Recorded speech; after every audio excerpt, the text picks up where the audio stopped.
किसी स्कूल में हर वर्ष एक पिकनिक का आयोजन किया जाता था और पिकनिक के लिए वो बच्चों को दूर पहाड़ी क्षेत्रों में, दूर नदियों के किनारे पर, कुछ बॉटनी के स्टूडेंट थे, कुछ केमिस्ट्री के स्टूडेंट थे, इन सारे स्टूडेंट्स को लेके जाया जाता था और प्रकृति से उनका अनुभव करवाया जाता था। वहाँ पर बैठकर पिकनिक भी मनाई जाती थी, उनको अलग अलग विषयों पर ज्ञान भी दिया जाता था।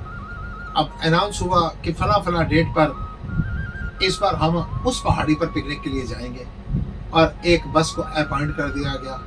नियत समय पर, नियत तिथि पर सारे बच्चे पहुंचे, बस के अंदर गाते हुए सब चल रहे हैं और आगे जाकर एक सुरंग आ जाती है और सुरंग पर मोस्टली लिखा होता है कि इतने फीट का ऊंचा वाहनी जाए।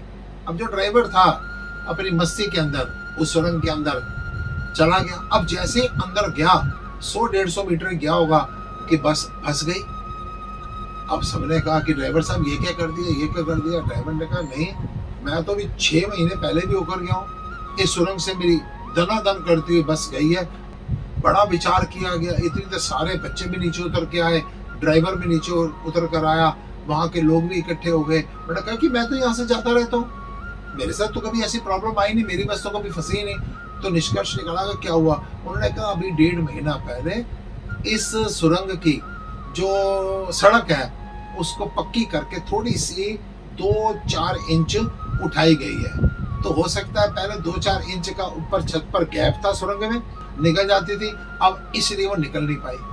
अब जो टीचर थे उनके पास 2 कारें थी, उन्होंने रस्सी डालकर कार से खींचने की कोशिश की कि आगे ले जाए, पीछे ले जाए, नहीं, कोई भी गुंजाइश नहीं है, बस तो हिल के राजी नहीं। सबने विचार किया कि अब जब क्या करें, सड़क को खोद दें।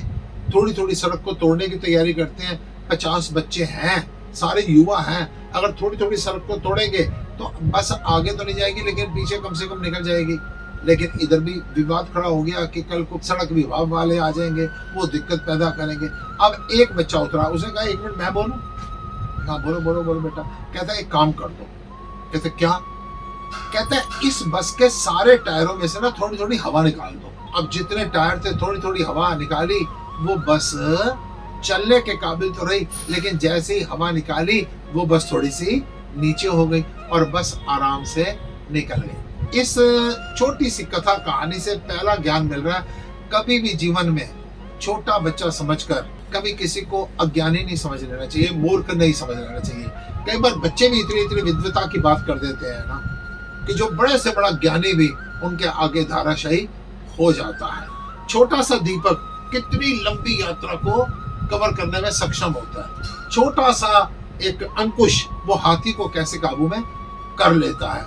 छोटा सा चूहा वो सारे घर को तहस नहस कर देता है। तो पहली बात तो कभी भी किसी को बच्चा समझकर व्यर्थ नहीं समझना चाहिए। और दूसरी बात, उस बस में से जैसे ही टायरों में से हवा निकली तो बस चलने में कामयाब हो गई।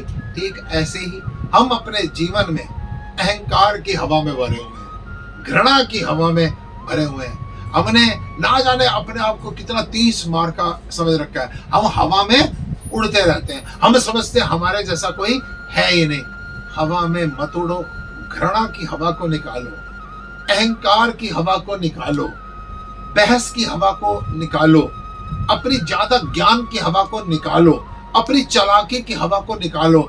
जब तक तुम इस चालाकी की, ज्ञान की, समझदारी की, बहस की, अहंकार की, ईर्ष्या की, घृणा की हवा में उड़ते रहते हो ना, तब तक आपको पता ही नहीं चलता कि जीवन सच्चा है क्या।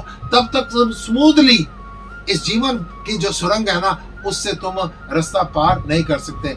जैसे आप अहंकार की, ईर्ष्या की, द्वेष की, राग की, ज्ञान की, ज्यादा चालाकी की हवा को निकालते हैं ना, कितना स्मूथली जीवन बीत जाता है। जो आपके तनाव है ना, जैसे ही हवा निकलेगी ना तो ये तनाव आपके सारे समाप्त हो जाएंगे। और ठीक इसी प्रकार से जितना तो उछलता है ना, जैसे ही हवा निकलनी है ना तो किसी काबिल नहीं रहेगा। मिट्टी में मिलेगी मिट्टी, पानी में पानी, पानी का बबूला जैसे तेरी जिंदगानी।